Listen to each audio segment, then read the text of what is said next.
Tonight, all of the biopsies on the right side had evidence of cancer. Nobody wants to be told that they likely have cancer. an ABC 27 special presentation. I think it was probably harder on my family than it was on me.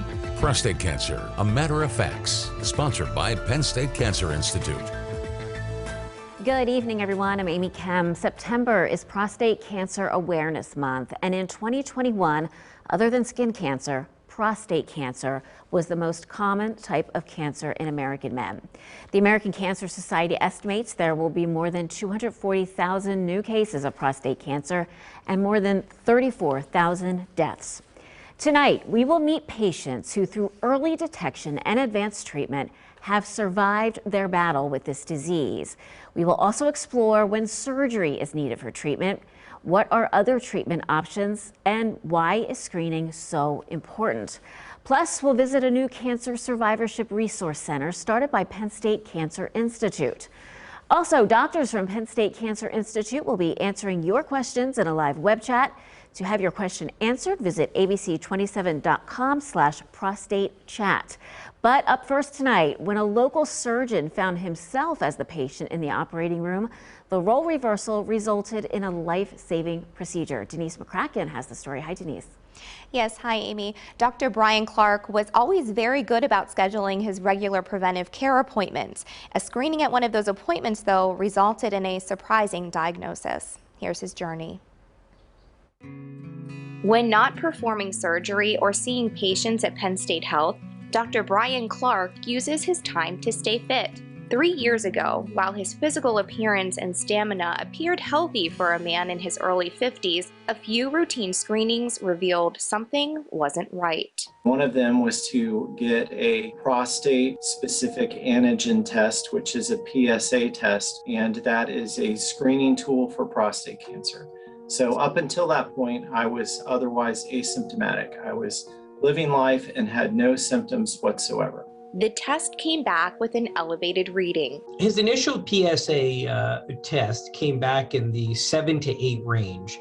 And PSA, just for reference, it's a protein and it's released by the prostate. So any man with a prostate will have a PSA level. I was relatively young and otherwise healthy and did not expect it to be prostate cancer. But we repeated it, and on the repeat test, it was elevated again. And at that point, I met with Dr. Rahman. So for a 50-year-old male, normal PSA is about 2.5 to 3. So Dr. Clark's value was about 2 to 3 times greater than what we would have expected. A physical exam followed, and then an MRI. The arrows and the marks show us that on the right side of the prostate, that he had multiple areas extending all the way from the base of the prostate to the apex of the prostate. That was consistent with a mass in the prostate. So that was the day of diagnosis. And I remember that day, and we'll always remember that day. It was a surprise, not just for him, but would be for any of us, that this could be brewing along even when he was physically feeling well. Now that there was a diagnosis, talk turned to treatment. We talked about surveillance, we talked about a surgical approach, robotic radical prostatectomy, as well as radiation therapy associated with a short course of hormones. The shoe was on the other foot. I am a surgeon. I'm a heart surgeon for babies. I'm a pediatric cardiac surgeon, and I operate all the time and have for decades. Dr. Clark chose a similar path. He opted for surgery. That was the treatment that was the most likely to be associated with a cure and a long life following the treatment. Then one surgeon handed the tools and trust over to his colleague. I cheat a little bit further away from the prostate, leaving a little bit of tissue on the prostate as an insulation per se, to make sure that we achieve a negative margin, meaning no cancer that's penetrating through these tissues. The same day after surgery in the evening, I was up and walking with my wife, walking the halls of the hospital, which is good for your recovery. So I went home the next day on a Saturday, And then, the remainder of that week, we walked outside. 6 weeks later, his PSA levels dropped to an undetectable level. And now, 3 years after his diagnosis, he and his urologist are encouraging other men to keep up with their regular screenings. This is really one of those great examples of why screening is so critical for this disease. I had a silent prostate cancer that didn't just crop up. It had been there for a long time. And if I waited another year or 2 or 3, then it would have continued to progress, and I may not have had the same great result that I have had if I had waited. Dr. Clark said he and his family plan to visit some national parks to go skiing together this winter. And in the past 3 years since the procedure, he's had no signs of recurrence. Amy. Thank you so much, Denise. Joining us is Dr. Jay Rahman, Chair of the Department of Urology at Penn State Health. Good to see you, Dr. Rahman. Dr. Clark really didn't have any symptoms at all. Is that typical? Yeah, it's a very typical scenario for men diagnosed with early stage prostate cancer. Namely, they're asymptomatic and the cancer is detected, as he mentioned, either through a blood test called PSA or a rectal examination that feels for lumps or bumps in the prostate. Frankly, when patients start having symptoms like bone or pelvic pain, blood in the urine, or weight loss, they unfortunately typically have a later stage or more advanced disease. This past year, we know many people, particularly men, have put off screenings. But why are those screenings so important? This has been a really tough year for healthcare maintenance for men and for women, just due to the focus being on COVID-19. And you're right that many routine screening evaluations have been pushed off. But my message for our viewers and our listeners is that screening is critical to identify early stage disease. That's true for cancers, whether it be prostate, colon, or breast. It's also true for non-cancerous conditions like high blood pressure, diabetes, elevated cholesterol, and timely recognition of these issues allows for lifestyle changes and then treatment to be started. So back to Dr. Clark. He decided to have surgery, and why was that recommended for him? So Dr. Clark was diagnosed with intermediate risk prostate cancer at age 50. And when he and I spoke about treatment options, which primarily include surgery to remove the prostate or radiation therapy, it's first important to recognize that both of these are very reasonable options for localized prostate cancer. But given his relatively young age and the fact that he has a background as a surgeon, I think he and I both gravitated towards a surgical option. Now, Dr. Clark, as we saw, he's a very fit, very active man. Would you say that that helped in his recovery? I think it's an absolutely critical factor. And certainly when I consider surgery for a patient, I look not only at their prostate cancer disease, but overall their well-being and their level of fitness. My belief is that these are critical factors that allow us to know whether a patient will recover well after surgery and whether they'll be satisfied with the outcomes after surgery. In fact, my standard practice is before surgery, I have patients walking and exercising 30 minutes a day and engaging with a pelvic floor therapist to maximize the recovery afterwards. That's so interesting. And then, of course, you know, men can go on to live amazing lives after a successful treatment for prostate cancer. What sort of outcomes do you see? Well, I think men have 3 goals after prostate cancer treatment. First and foremost, they want to be cancer-free. And then they want to maintain urine control or regain their urine control after a surgical operation. And finally, regain their baseline sexual performance. And obviously, although number 1 is paramount on this list, I think the goal for all patients is to successfully achieve that trifecta of all 3 I mentioned. Very good. Dr. Rahman, you're going to stay with us. We're going to have some more questions coming up for you. And for more information about Penn State Health, or if you would like to schedule an appointment, call 866-549-1798 or visit online at pennstatehealth.org. And now we're going to check in with Denise McCracken for the answers to some viewer questions we've received. Denise. Thanks, Amy. Well, here to answer those questions is Dr. Joshua Eccles, urologic surgeon at Penn State Health. Thank you for joining us this evening. Oh, thank you for having me. Now, our first viewer question is, what is surveillance when talking about prostate cancer?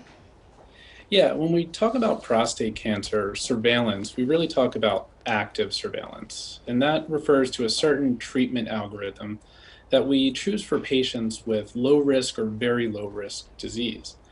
This is determined by their biopsy results and their PSA level.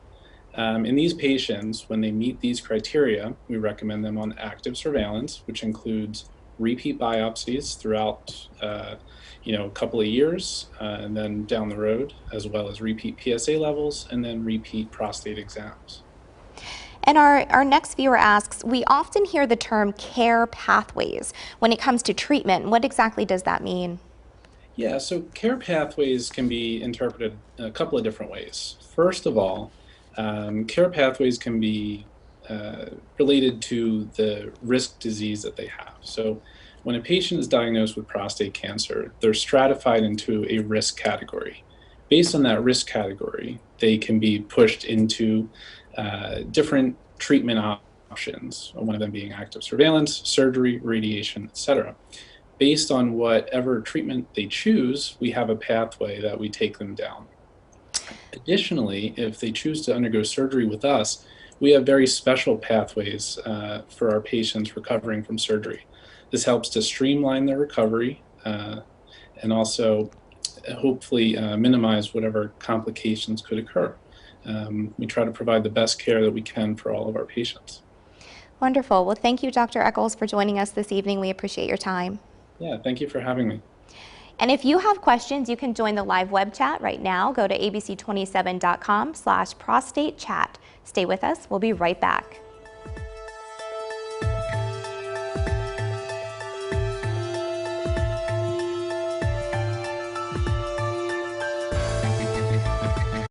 This is Harrisburg and Hershey, West Shore and Wyomissing, Lancaster and Lingelstown. This is hard-working people, growing families, and Friday night lights. This is hope, heart, and heroes.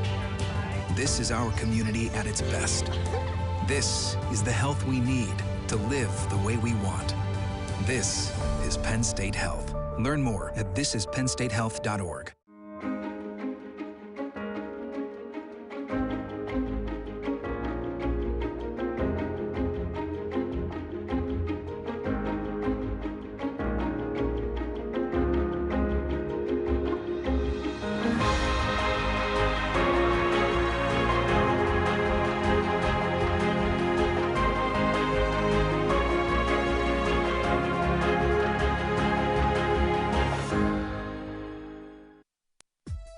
You're watching Prostate Cancer, A Matter of Facts on ABC 27, sponsored by Penn State Cancer Institute. Well, welcome back. Each September, we recognize Prostate Cancer Awareness Month.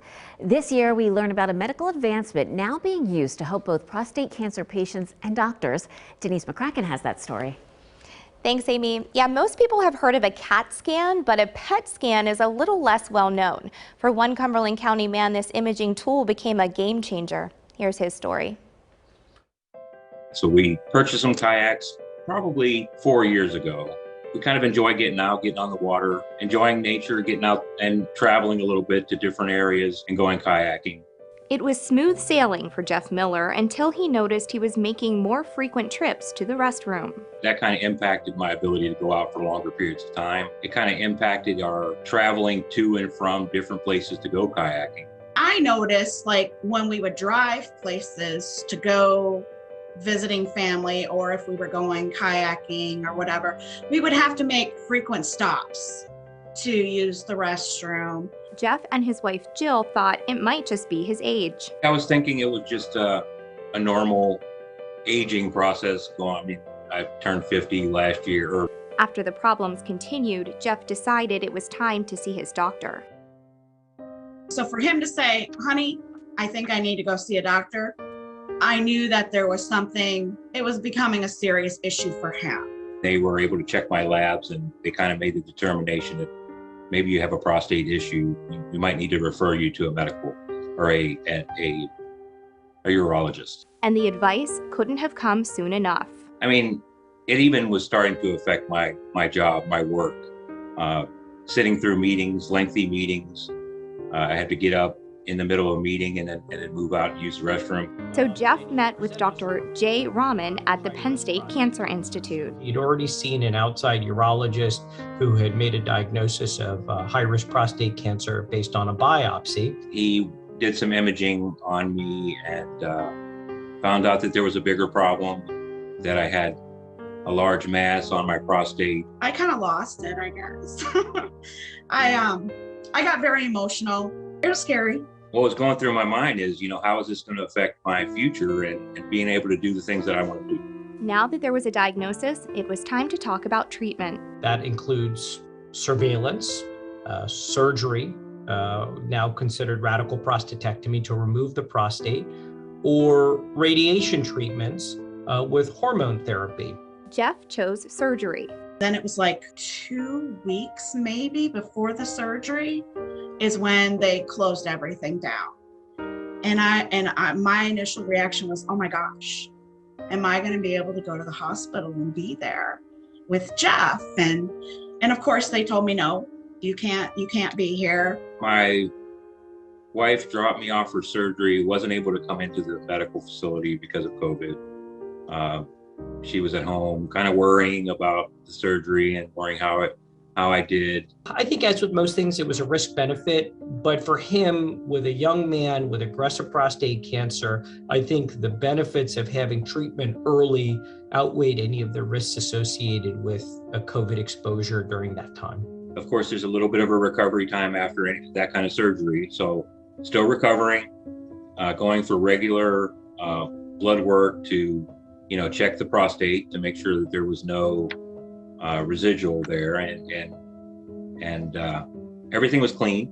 Life resumed as normal for Jeff until 1 year later. The PET scan indeed showed that he had a single lymph node on the right side of his pelvis that was PET avid, or it looked hot. And this was above where I had done the lymph node dissection. And so it gave us a target where his cancer may have come back to. So Dr. Rahman called my phone instead of Jeff's cell phone. And he's like, do you guys have a minute to talk? And my heart sunk. It wasn't good news for sure. It was back to the operating table for Jeff. The understanding is that by removing this lymph node, if it had cancer, we would hopefully remove the cancer and then we would continue to follow.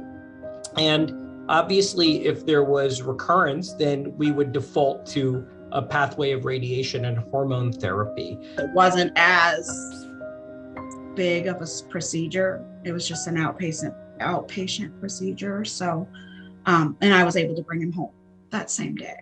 He's recovered very well overall. He's now several months out from that operation. And for now, it's back to smooth sailing for Jeff, Jill, and their extended family. He's like he was before, doing really good, enjoying life. I have a couple grandkids as well. So just enjoying time with the family and being able to do those things is a big thing for me. And I'm glad that I'm where I am today. Jeff is doing very well these days. He will continue to have regular prostate tests every 6 months from this point on. Back to you, Amy. Thanks, Denise. Dr. Jay Rahman, chair of the Department of Urology at Penn State Health, is back with us. Imaging, it is incredibly advanced now. Talk to us about new tools for discovering prostate cancer. One of the big game changers with regards to prostate cancer is really the refined use of imaging. It allows us to better identify, stage, and treat prostate cancer. When we talk about identifying prostate cancer, we're really talking about MRI, which really gives us an excellent visualization of the prostate and improves our ability to diagnose and biopsy the prostate.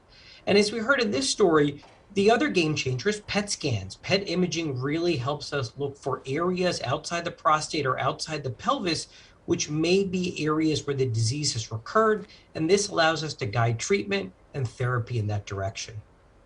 I know that you really personalize your care for each patient. So can you talk about the different treatment options that are available?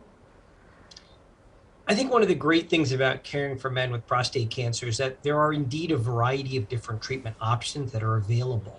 So we have a lot of tools in our toolbox, and we can really personalize what options we offer for patients for what is best for that particular patient. So for those with low risk or very slow growing cancers, surveillance is a great option.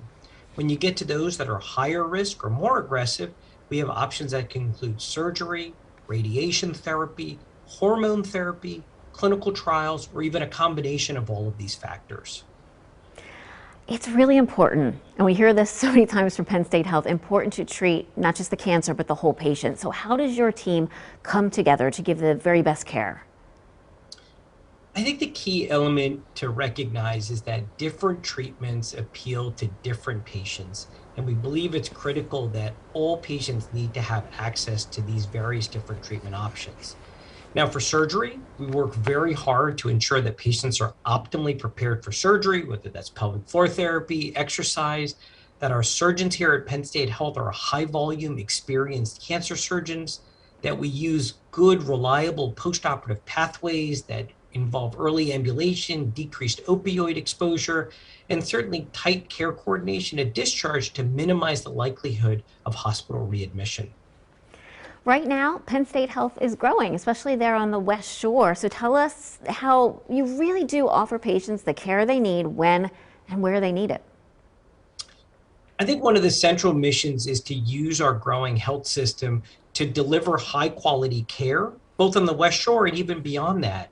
And between the acquisition of Holy Spirit Hospital and the new construction at Hamden Hospital, we now have the footprint and the physical presence to do so. And accompanying this has been the ability to recruit seasoned urologists, including urologic oncologists who provide high-level cancer care on the West Shore. So by integrating those team into our framework of our clinical and our research missions here at Hershey Medical Center, the presence not only expands to the West Shore, but certainly to other areas of central Pennsylvania. Good to talk with you this evening. Thanks for your time, Dr. Rahman. Thanks, Amy. Well, for more information about Penn State Health, or if you would like to schedule an appointment, call 866-549-1798 or visit online pennstatehealth.org. Let's check in with Denise for answers to some more viewer questions. Denise. Thanks, Amy. Well, here to answer viewer questions is Dr. Michael Mahorter, urologic surgeon at Penn State Health. Thank you so much for joining us this evening. Thank you. So our first viewer asks, we often hear the term multidisciplinary care. What does that mean? Well, at Penn State, we approach everyone with prostate cancer through an interdisciplinary approach. As Dr. Rahman has mentioned, we coordinate among physicians with radiation oncologists and medical oncologists.